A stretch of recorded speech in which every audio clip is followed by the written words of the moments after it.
Welcome to Greetings from DIY. I'm Joy Macdonell. Today's show is about something we all need, personal stationery. And there are as many colors, styles, and patterns as there are people. We'll start with stationery made especially for women. This female stationery is as feminine as flowers in spring. It's the work of Tansy Bailey of Fiskars. Welcome, Tansy. Hi, Joy. It's great to be here. Well, I understand you like to give a nice handmade gift to your friends. I sure do, especially those that have everything. So they're really hard to buy for. They so if you make something and you know they're going to use it. That's right. Right. And you've made something that you'll really use. Right.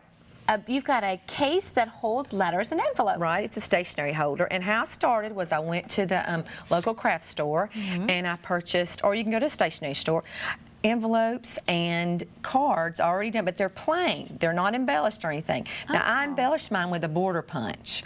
That is so nice. I know, it's really good.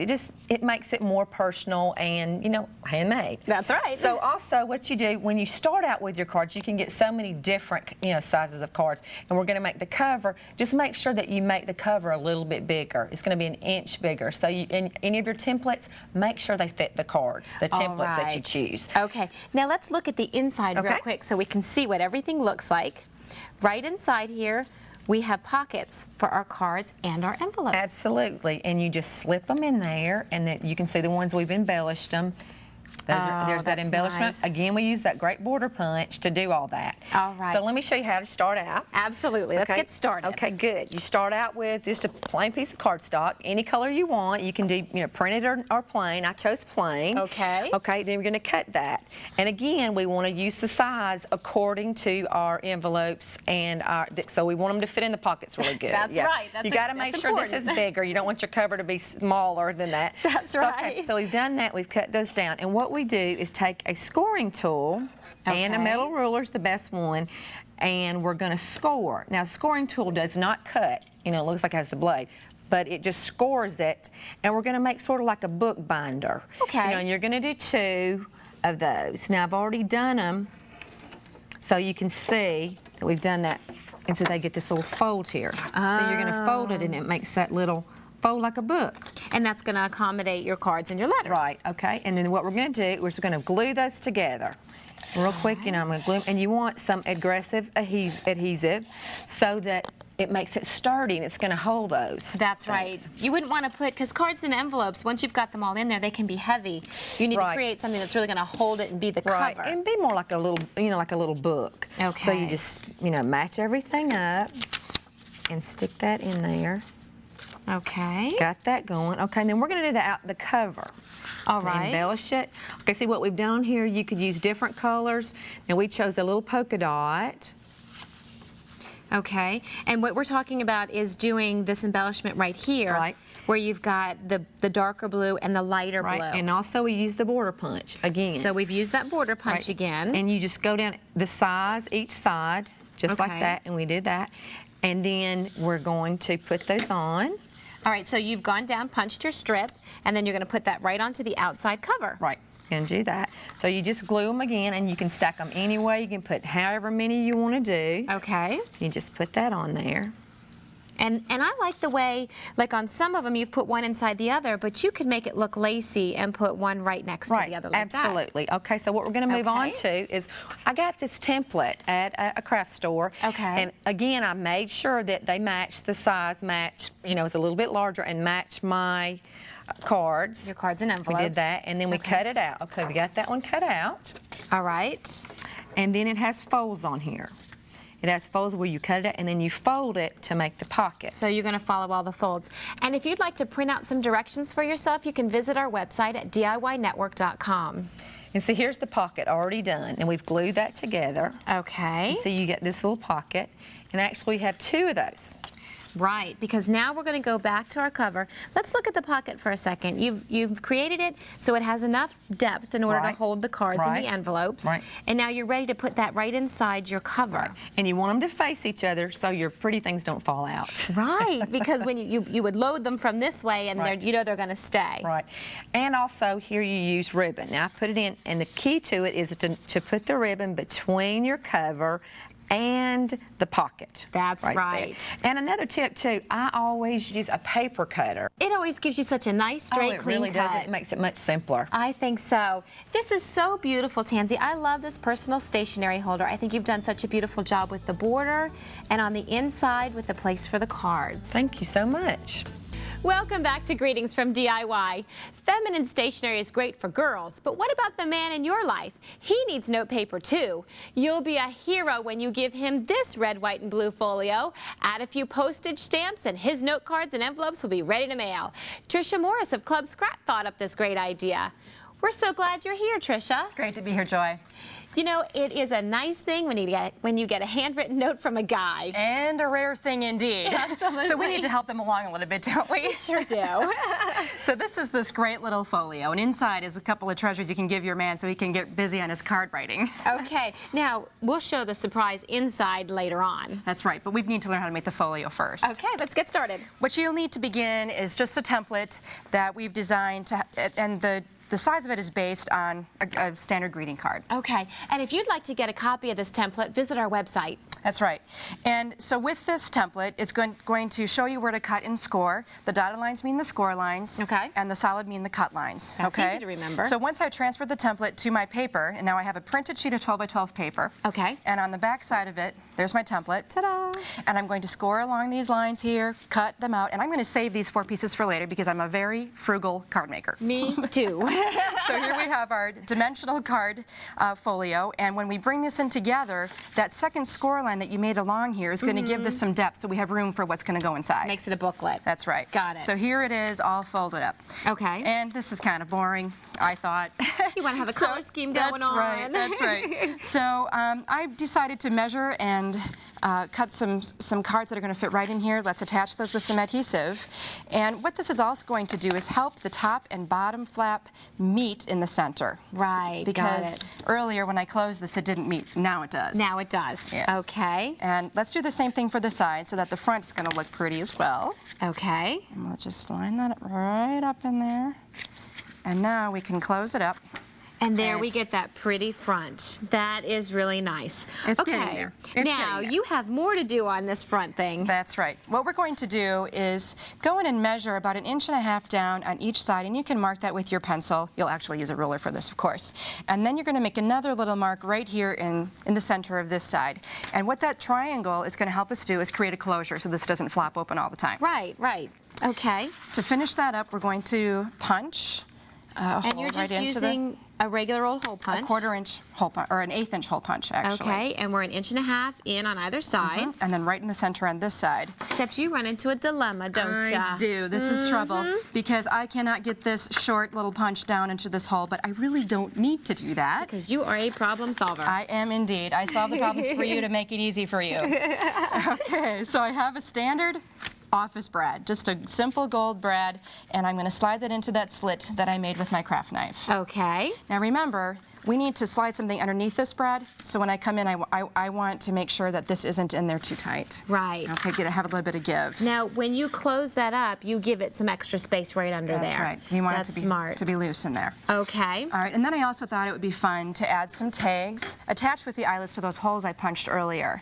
And then when those are added, that's how great this is going to start to look. So the tags go with an eyelet right here over those holes, and there's your brad. So let's use that triangle to keep that card, or this folio, closed. We're just going to thread in some elastic, and if you really wanted to be creative, you could maybe even string some beads onto this elastic before you put it on. that You could dye the idea. elastic, make it a different color, or purchase a metallic or a silver or something. And this is just regular old elastic. Got it at the fabric store. Okay. I pull it through, and it's going to go wrap around the watch front, this. holding it shut, and it's going to squeeze right underneath that brad. You are Ta-da. so clever, Tricia. What can I say?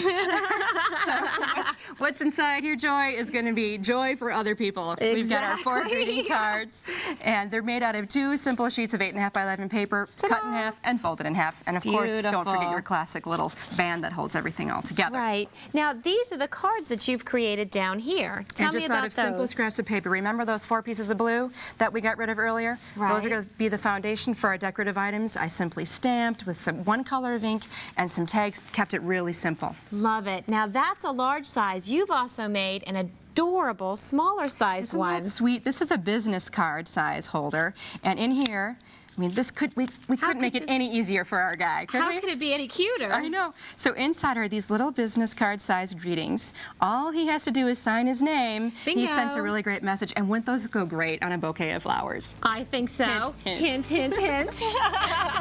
Thank you so much, Tricia. Your ideas are wonderful. Hi, I'm Joy Macdonell. If you've ever had to bug your kids to write thank you notes after the holidays, consider this. Maybe they don't have their very own stationery. Well, you can solve that problem with these cool kid-friendly note cards. Joni Hallmark of Printworks says they practically write themselves.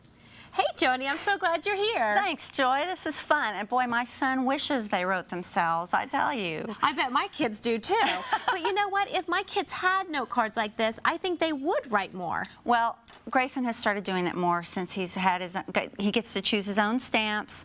We stamp them, we color them with watercolor pencils, and he gets to paint them, and it's really fun. He has a good time. And these are so pretty. They have all these great colors, and you've packaged them so nicely that you could give them as a real nice gift to somebody. Oh, definitely. You can give them to your best friend. You can give them to Grandma. You can give them for Mother's Day. I mean, the kids really like getting involved and making their own thing. It's really fun. All right, so let's us get involved in making. Okay. Well, I'm sure you like rubber stamping occasionally. I do. All the time. There are so many out there, and I really have a good time doing it. I'm just really getting into it now because I've discovered these watercolor pencils and stuff, and I love doing them. Okay. I'm putting my glasses on so I can see what I'm doing. Girlfriend.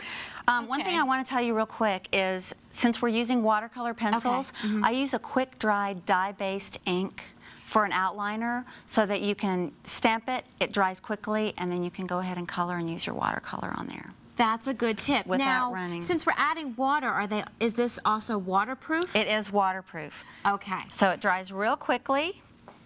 And it's waterproof. It's waterproof. And we can work with it right away. Right away. So I'm going to start coloring this with these pencils. These are the greatest thing. I like to keep them really sharp. I usually keep a sharpener right next to my desk. I noticed you had them real nice and sharp. And as you're working, you don't really have to stay exactly within the lines or color all the way in. This is the perfect project for kids. You know what? I also like to mix colors, so I use a little bit of dark green and light green when I'm mixing leaves, because it makes them a little more realistic. Once you add the water, you'll see what happens. Right, so you add dark towards the bottom and then light towards, but you color the light all the way through. I color the light all the way through, and then I'm going to go ahead here, and hopefully you can see here how when you mix the water in with it, it really blends very together. nicely. And I like to clean my brush off in between colors. Okay, now this is the kind of brush we're using. This is a brush tip. This is so easy. It has a well that you fill with water, and then you can just go and go without dipping. And I kind of like that. It makes it really fascinating. It's great on airplanes. You can take everything with you. Okay. Now, and also, you don't have to worry about getting colors mixed all together because I saw you wiping off on here. Exactly. That cleans that brush tip. It cleans it off so that you can go to the next color with a clear brush. Love it. Now, to add the names for the kids, there are, once again, many, many stamps on the market with the alphabet. Okay. And I've brought a few just to show you how you can make your choices. If it's a long name, just do the initials. Okay. Okay? Okay. Now tell me about these envelopes. What you want to do is take one of the stamps that you've used in the card that would coordinate, color it just as you did on the card, and use the watercolor again, and just add your return address. Very cute. Thank you so much, Shoni, for coming in and sharing this with us. You're welcome. I'm so glad you enjoyed it. Home computers are great for things like word processing and number crunching, but sometimes we forget how creative they can be. One of my favorite computer projects is return address labels and business cards. I like to create my own stationery for my friends, and right here I've created my own business card because I can be the family manager of my house, and my friends can receive this and put it up on their bulletin boards and remember all my information. I also like to do a personalized monogrammed return address label and address card. So let's go ahead and get started and show you how to use your computer. We've opened a plain document, and the first thing we're going to do is go up to the Tools drop-down menu. Go to Letters and Mailings, and then Envelopes and Labels. Now I want to go to the Options, and I want to choose an address label. This is the one that I use, and I hit OK. And then I want to go ahead and type in my friend and her street and all her information. This would be her city. And then I can hit New Document, and what that will do is that will give me all the labels for my friend. Now I'd print this out, and I've gone ahead and done this, and I've printed out a sheet for my particular return address labels. Now my printer's a little bit wider, so I can put my whole paper in. That's why it looks a little different on here. But what we want to do then is cut out a background sheet the size of a business card, and I've gone ahead and done that. And then I've gotten my scraps, and I've picked out a couple of scraps that match the paper that I printed. And I've cut these into the size that I need to create my business card. And I like to use removable tape because I can take these pieces and put them together like they are a little bit of a puzzle. So I'm simply going to put everything together and tape this with that removable tape, and I will move my fingers, and you can see how that creates the front of the business card. Then I just simply flip this over, and see, that's why I want to put that tape on there, so I can flip it right over. And using my adhesive, I want to be sure that I get adhesive on all the little pieces. You would take time to put more adhesive on. And then I want to put my backside to my backside on my pieces here. And this gives my little card more stability for when my friend puts it on her refrigerator or on her bulletin board or wherever it is she wants to put it. And I go ahead and I put that down. Now I can take that removable tape right back up, and it doesn't hurt my card or anything. See how nicely that comes right up? All right, next thing I want to do is I want to add my monogram. So I'm going to choose an M from my sticker sheet, and I go ahead and use clear stickers. That way if it overlaps at all, it won't show. And I like to use the epoxy stickers that have some lift to them so that my business card can have some dimension. And I go ahead, put that right on top, and now I've created that fun little card. I do the same thing to create the return address label and the address label, and this is what I have at the end. I've created my own little piece of stationery and my own envelope too. Any friend would love to get this. Personal stationery is as easy as 1, 2, 3. Don't worry if you missed a few steps along the way. Everything is on our website. Just log on to DIYnetwork.com for lists of materials, special techniques, and step-by-step instructions for all this personal stationery. I'm Joy Macdonell. Thanks for joining us.